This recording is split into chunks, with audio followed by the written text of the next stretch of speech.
Kisah ini bermula di Selangor ketika musim catuan air kritikal. Bud dan housemate dia, Saleh, terlupa buka pili tangki air. Jadi, bilik air mereka kering kontang. Terpaksa menebalkan muka, mereka menumpang tidur di rumah kawan mereka, Mail, di kawasan perumahan teres 2 tingkat. Orang selalunya bayangkan rumah bujang ni bersepah macam tongkang pecah kan? Tapi silap. Rumah Mail ni kemas gila. Dapur dia tersusun rapi macam dapur mak-mak. Mail ni rajin masak. Setiap hari bawa bekal telur goreng atau sarden crispy. Malam tu, Mail izinkan Bud dan Saleh tidur di ruang tamu. Semuanya normal pada mulanya. Pukul 10 malam, semua penghuni dah masuk bilik. Saleh pun dah tidur mati. Bud seorang je yang terkulat-kulat tak boleh tidur sebab nyamuk banyak dan dia jenis susah tidur tempat baru.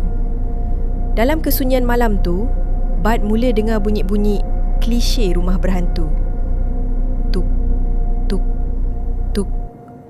Bunyi guli melantun di lantai atas, disulami dengan bunyi perabot diseret. Kret. Bud pelik. Rumah apartmen dia tak pernah ada bunyi macam ni. Kenapa rumah teres Mail ni riuh sangat tengah malam buta? Takkan Mail mengemas bilik pukul 2 pagi? Pukul 3 pagi, Bud terjaga lagi. Kali ni, bunyi datang dari dapur. Bunyi macam orang tengah masak atau punggah barang. Bud ingat Mail buat sahur awal, tapi lampu dapur tak buka. Gelap. Bud jengah sikit. Kosong. Tak ada periuk kuali atas dapur gas. Cuma pintu peti ais je terbuka sedikit, menampakkan cahaya sama-sama dari dalam.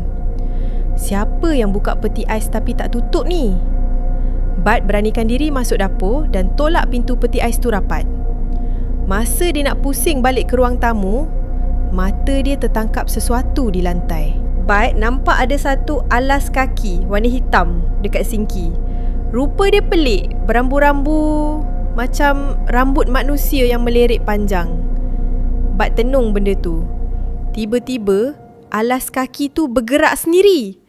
Benda tu menyusur laju melepasi ruang bawah pintu dapur yang kecil tu dan keluar rumah. Tak sempat Bud nak berkedip, dia nampak pula bayangan susuk tubuh melintas di cermin tingkap luar rumah menuju ke pagar jiran sebelah. Jantung Bud berdegup kencang. Itu bukan mimpi. Itu realiti. Bud tak kejutkan sesiapa malam tu. Dia tengok Saleh tidur elok je menyiring menghadap dapur. Tapi esok paginya, Saleh mengadu badan dia sakit-sakit sebab kena hempap atau kena tindih benda tu sepanjang malam. Kesian Saleh, kena gigit nyamuk pun dia tak sedar, apatah lagi kena tindih hantu. Bud perasan tempat tidur Saleh tu betul-betul di bawah alang atau rasuk rumah. Orang tua kata tak elok tidur bawah rasuk. Mungkin makhluk tu singgah duduk atas badan Saleh sebelum dia main-main kat dapur dan tunjuk diri kat Bud. Bila cerita dibuka, rupa-rupanya Mail, Syuib dan Khairil dah lama tahu. Khairil selalu dengar bunyi guli dan seretan perabot dari dapur, bukan dari rumah jiran.